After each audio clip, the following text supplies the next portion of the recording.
And now. This is Jeremy Houserider of your Gate City Blue Devil football team, and you are listening to the home of the Blue Devil Sports. This is Gate City Sports Radio. This is Michael Calhoun, speaking on behalf of the Gate City football and track team. We would like to thank you for listening to Gate City Sports Radio, home of the Blue Devils. This is Luke Reed of the Gate City football, basketball, and soccer teams, and you're listening to the home of Blue Devil Sports. This is Gate City Sports Radio. Go Big Blue. This is Suzanne Moore of the Gate City Cross Country and Track teams, and you are listening to the home of the Blue Devil Sports. This is Gate City Sports Radio. Let's go, Blue. We are the Gate City Cheerleaders, and you're listening to the home of the Blue Devil Sports. This is Gate City Sports Radio. You are listening to the home of Blue Devil Sports. This is Gate City Sports Radio. Good evening, ladies and gentlemen, wherever you may be and however you may be listening to us. Thank you for making us a part of your Wednesday night. You're listening to the home of Blue Devil Sports. This is Gate City Sports Radio. I'm Joe Carter along with Chris Carr, and we're broadcasting to you live from the Campus Drive-In on Kane Street here for our Gate City Blue Devils live weekly radio show. Tonight, we're going to break down the thrilling 34-29 win over Richlands on Friday night. We'll look ahead to the home opener for Gate City as they prepare for a visit from the Mountain 7 District rival Abingdon Falcons.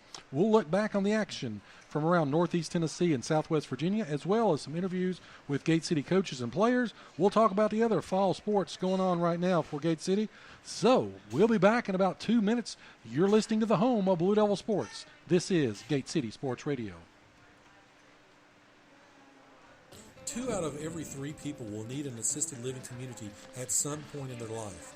We here at Elmcroft of Johnson City want to help to guide you through the process and decisions and believe in you as a person, not as a number. If you do have questions and want to be treated with the value you deserve, we invite you to call or come to our location for a free, no-obligation tour and meal. To schedule a tour, call us today at 423-282-0280. That's 423-282-0280. We are located at 406 East Mountain View Road in Johnson City. You can check us out on the web at elmcroft.com. Elmcroft of Johnson City is an Eclipse senior living community.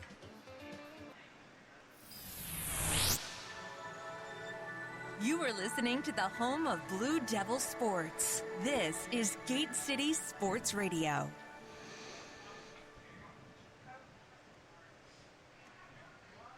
And we are back here live from Campus Drive-In on Kane Street. Oh, just about 100 yards away from Gate City High School. Want to bring in the man, the myth, the legend. He is Chris, the Hammer Carr. Mr. Carr, how are you tonight, sir? I am absolutely fantastic, Joe. I wish you wouldn't put that pressure on me, though.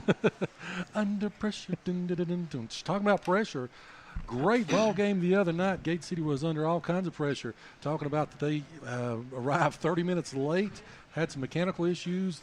So their start of the season came about 25 minutes late. However, they left Richlands pretty happy. 34-29 victory, again, went to our Blue Devils. So before we get into that, let's talk a little bit about Northeast Tennessee. We'll recap Northeast Tennessee and Southwest Virginia. Again, like I said, we've got some Gate City players and coaches coming in here in just a few minutes. But take us really quick around well, I'll tell you what. Let's hold off for just a second here. I believe the door just opened. The door has just opened. We've got Gate City players and coaches starting to ascend on us. So we'll stop right here. Before we get into that, you can't script this stuff. You cannot script it. We're on the fly. There they are. The men from Gate City High School. All right, guys, we're live on the air. So again, if you any kind of language, please, keep it to at least 4 letters, not 5. I'm just kidding. But anyway, want to bring in again. Coach Daugherty, you want to introduce your guys that you brought with you tonight? Well, we've got one of our starting tailbacks, number 12, DeAndre Mack, starting guard, number 68, Kurt Gibson, and one of our other tailbacks, number 3, Landon Blanton. Guys, appreciate you coming out and talking to us tonight. Really briefly, talk about, there was a ball game Friday night. Tell us a little bit about your initial thoughts about the big win over Richlands. We'll start with DeAndre. It was a big win. We just came out, felt like we could win that game, and then we came out with the win. So. The man inside, Mr. Gibson, you controlled those big guys from Richlands. Again, your thoughts, again, is with the big win and, again, going toe-to-toe with the Blue Tornadoes. I mean, I thought it was awesome. You know, I think we proved a lot of people wrong, and we got out there and played our butts off, and I think it was a great confidence booster. And, I mean, like I said, I think we proved a lot of people wrong with what we went out there and did on Friday night. Landon, you played a heck of a ball game. You know, it wasn't so much as the stats.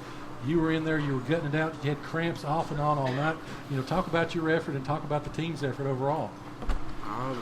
Everybody played hard. They gave 110. Everybody gave everything they had.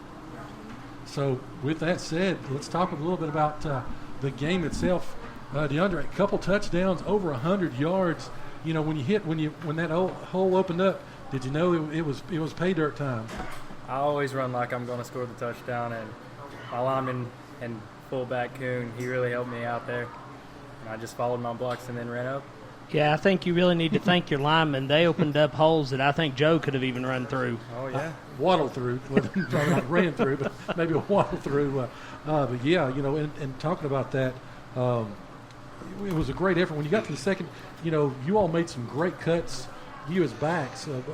I noticed one play you saw sort of the flow of the defense, and you were able to cut back. You know, was that something that you all just sort of instinctually did, or did you all know that Richlands was pretty fast and was going to try to over pursue? Just instinct. Kurt, again, inside you dominated on both sides of the line. You know, that was the Richlands advantage they talked about going into the game. You know, they had 5 seniors up front. But you all were able. Did you know going in that you all had a great chance of neutralizing them, and you know, basically running your game plan? I mean, we knew what we had to get it. We knew we had to get it done inside. I mean, we knew we had to stay low. We knew we had to take them out and open up the holes. And I mean, I think we did a decent job. We've definitely got things to work on for next week. But I mean, that's. Well, guys, did you all realize that it was Richlands' coach was going for 200 wins? Did you all know that? Yes. That was set to be his 200th win. When we got there, about an hour and a half before the bus showed up. Oh, yeah, most certainly. We had the longest pregame show on record. But several people kept coming up to us saying, you know there's going to be a special celebration after the game. This is Coach's 200th win. There's going to be people coming up to the press box. I kind of enjoyed watching them having to eat their words a little bit. Did that serve as any motivation for you guys to kind of spoil their party? For sure. So they're going to have to keep the 200, the cake. It's going to get stale by this time next week. Coach, you were up there with us. Exciting about, and sort of talk about what you do with the team. Of course, you all have got probably, arguably the best staff, I would say, Southwest Virginia, maybe even the state. But talk about what, your thoughts and, again, the big win from your eyes. Absolutely. We have an excellent staff, a very hard-working staff. We put in a lot of hours to make sure that we're prepared every week. It was a great win. Really just coaching them up all week. But when those lights come on Friday nights, it's kind of out of our hands and into these guys' hands. And, we just have to know going in that they're going to get the job done and they're going to execute the way they need to execute. Did you, of course, it was a back-and-forth game. Was there a moment in the game that you thought, okay, we're going to do this. We're going to get over the hump on this one? When we went up 21-9 on the first play in the second half, I knew that right then and there that this was going to finally be that game that that got us up and over that hump, got us that one big win, just kind of got that weight off of our shoulders and, really get these guys some confidence going forward. I think that was about the point you about knocked us off the top of the press box when we were all celebrating up there. That was about the time I hope somebody videoed that. I was high-fiving anybody and everybody that would high-five me. I don't hope, because that side of the press box started shaking. So anyway, but anyway, guys, what is, I know you always, you've got to get ready for the next game. You got to put it behind us now. It was a great win, but what's the mood overall of the team, in practice this week and even in the classrooms and around the school? I mean, I think it's definitely better. I mean, we had a big win on Friday night, and I mean, I think that got everybody fired up and excited for this week. We're coming back home, and first home game of the season, and I think everybody's looking forward to it. First home, you talk about that because y'all went to Tennessee High, took them out. You went up there and you took out Hurley, Twin Valley, now Richlands on the road. First time you all have been playing under the lights at Legion. What do you think the atmosphere is going to be like on Friday night? Mr. Blanton, he's down there. He's awful quiet on us, I tell you. I have to say the stands will be pretty full. It'll be a bit, like I said, a lot. We had, I think, a little over 2,000 people that followed our broadcast, and got to listen in. So we'll know those at least. I hope to at least have 2,000 in the stands as well as we get ready. So talk about Abington. I know that again we've got to turn the page. What do you know about Abington? What's some of your thoughts as you all get ready for the Falcons coming in? Athletically, Abington's a great team. They're fundamentally sound. They're well coached. But on the other side of the ball, so are we. So it's going to be one of those games where we have to take advantage of their mistakes and we have to limit our own. Last year we were up 13-3 right before halftime. We had all the momentum. Of course, then we had a fumbled kickoff return, gave the ball, and they scored really quick. It's like last 4 years we've lost to Abington. DeAndre, is that any incentive to take them out here, especially your senior year? Yeah, I've grown up watching wins, and then to feel actual loss, it started putting me down after every game. But after that big win there last week, we have a lot of confidence going into this game, and I think it'll be a big win if we win this game too. So you talk about let's talk about how's everybody health-wise on the team? I know you have bangs and bruises, that's fine, but how's the overall health of everybody? I know we were cramping a lot the other night, but is there anything that's carried over to this week? Not really. We've got a couple people that are, kind of throttling down this week in practice, just trying to, get the feel of the scheme and everything for this week. But hopefully everybody's going to be, 90-95% going into Friday. Well, adrenaline makes up for that other percentage because, we talked about that on the broadcast. If you've got cramps and everything like that, adrenaline will get you through a lot. So is there anything, guys, that you all have seen on film with Abington that sort of stood out to you, things they do well, things that maybe that you all can exploit in the ballgame Friday night?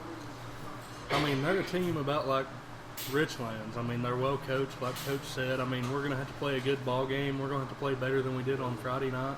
We can't make mistakes. We can't turn the ball over. I mean, we're going to have to play our best to beat them. Landon, what's one thing you did great Friday night? What's one thing you need to work on? Oh, you're stealing my basketball questions, Joe. Ooh, saucy.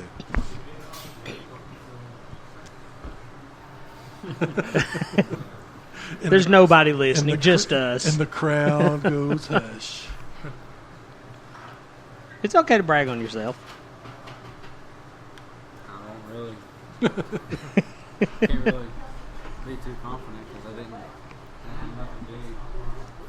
Coach, what's some things we need to work on that you all saw from the film, and what's some things that did stand out about Friday night's game? Just going into this week, we definitely want to shore up our tackling for sure.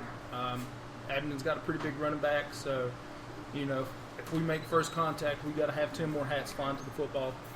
Pad level is always a big thing with the offensive line. I always say if they're not clawing on the ground, they're not low enough. So definitely need to work on some pad level and just shore up some timing on offense and defensively again. I mean, just the tackling, flying around, and I know, going into third and fourth quarter with 30 kids, it's hard to keep that same tempo, that same momentum and everything you got in the first half when you got a lot of kids going both ways. But definitely just find that deep down in your gut and just keep going.